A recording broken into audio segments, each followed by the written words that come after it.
Welcome to my channel. నా channel కనుక మీరు ఇంకా సబ్స్క్రైబ్ చేసుకోకపోయినట్టయితే ప్లీజ్ సబ్స్క్రైబ్. ఈరోజు మనం ఈ వీడియోలో 28 ఏప్రిల్ 2025 అంటే సోమవారం రోజు స్టాక్ మార్కెట్ ఏ విధంగా ఉండబోతుంది అనే ప్రిడిక్షన్ వీడియోని మనం చూద్దాం. అసలు సోమవారం రోజు ఓవరాల్గా స్టాక్ మార్కెట్ ట్రెండ్ ఎలా ఉండబోతుంది అనేది తెలుసుకునే ముందుగా ప్రీ మార్కెట్ సెషన్ గురించి మనం ప్రిడిక్ట్ చేయాలి అంటే అంతకన్నా ముందు రోజు అంటే Friday American stock market Nasdaq నెగిటివ్గా ట్రెండ్ అయ్యే అవకాశం ఉంది. అలాగే ఇక నెక్స్ట్ రోజు అంటే మండే మార్నింగ్ టైము ఒక మిక్స్డ్ ట్రెండ్ని చూపించే అవకాశం ఉంది. ఏషియన్ మార్కెట్స్ ఒక మిక్స్డ్ మూమెంట్ని చూపించే అవకాశం ఉంది. సో అలాంటి మిక్స్డ్ ట్రెండ్ బిగినింగ్ మనకు దొరికిన తర్వాత మన మార్కెట్ ఓవరాల్ ట్రెండ్ మనం చూడాలి అంటే అది మిక్స్డ్ ట్రెండ్గా మూవ్ అయ్యే అవకాశం ఉంది. అందులో ఎక్కువగా నెగిటివ్గానే ట్రెండ్ అయ్యే అవకాశం ఉంది. ఒకవేళ గ్లోబల్ మార్కెట్ ట్రెండ్స్ కానీ న్యూస్ కానీ ఏదైనా నెగిటివ్గా వస్తే ఇది మరింత నెగిటివ్గా కూడా మారే అవకాశం ఉంది. అలాగే సేమ్ బ్యాంక్ నిఫ్టీ కూడా మిక్స్డ్ ట్రెండ్గానే మూవ్ అయ్యి అందులో ఎక్కువగా నెగిటివ్గానే ట్రెండ్ అయ్యే అవకాశం ఉంది.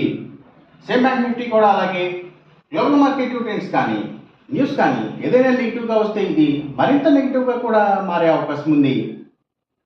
నిఫ్టీ ఐటీ మాత్రం కొంతవరకు పాజిటివ్గా ట్రెండ్ అయ్యే అవకాశం ఉంది. ఇక మనం ఇంట్రాడే స్టాక్ సెలెక్షన్ విషయంలో భాగంగా ముందుగా మనం గెయినర్స్ విషయం చూడాలి అంటే ఏవైతే ఎఫ్ఎంసీజీ సెక్టర్ స్టాక్స్ అలాగే ఫుడ్స్ అండ్ బెవరేజెస్కి సంబంధించిన కంపెనీల స్టాక్స్ మంచిగా గెయిన్ అయ్యే అవకాశం ఉంది. అలాగే ఇంకా స్టీల్స్ ఐటీ స్టాక్స్, సిగరెట్ కంపెనీల స్టాక్స్, స్పిరిట్స్ అండ్ బ్రూవరీస్కి సంబంధించిన కంపెనీల స్టాక్స్, ఇంకా కమ్యూనికేషన్ సెక్టర్ స్టాక్స్ వాటిని బేస్ చేసుకుని పనిచేసే cell phone towers, cables, internet services providers ఇలాంటి వాటి స్టాక్స్, మీడియా అండ్ టెలివిజన్ ఛానల్స్కి సంబంధించిన కంపెనీల స్టాక్స్ ఇవన్నీ కూడా గెయినింగ్ సైడ్ ఉండే అవకాశం ఉంది. అలాగే ఇంకా సినిమాల థియేటర్ల కంపెనీల stocks, DTH operators, OTT platforms ఇలాంటి వాటికి సంబంధించిన స్టాక్స్ కూడా అప్ ట్రెండ్ చూపించే అవకాశం ఉంది సోమవారం రోజున.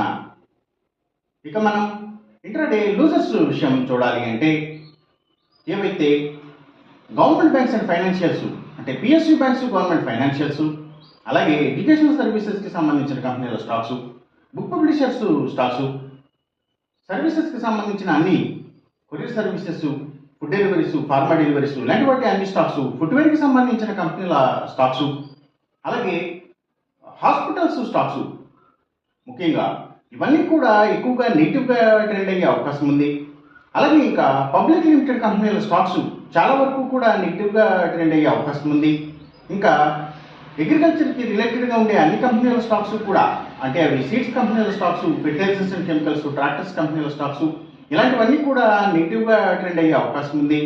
ఇంకా seafoods and harbours, Ayurvedic medicines తయారు చేసే కంపెనీల స్టాక్స్, ఆక్వాకల్చర్కి సంబంధించిన అన్ని కంపెనీల స్టాక్స్ ఇవన్నీ కూడా నెగిటివ్గానే ట్రెండ్ అయ్యే అవకాశం ఉంది సోమవారం రోజున.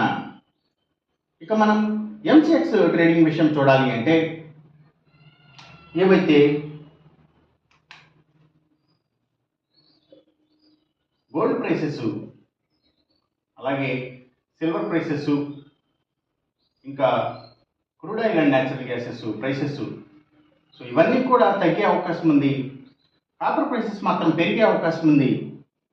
ఈ చెప్పిన రిజల్ట్స్కి ఏమాత్రం వ్యతిరేకంగా జరుగుతున్నట్టు మీకు అనిపించినా సరే ఇమ్మీడియట్గా మీ బెడ్ల నుంచి వెనక్కి వచ్చేసేయండి. ఇది కేవలం ఒక ఆస్ట్రాలజికల్ ప్రిడిక్షన్ మాత్రమే, దయచేసి గమనించండి. అలాగే ఈ వీడియో కనుక మీకు నచ్చినట్టయితే నా ఛానల్ని సబ్స్క్రైబ్ చేయండి. అందరికీ ఈ వీడియోని షేర్ చేయండి, లైక్ చేయండి. Thank you for watching.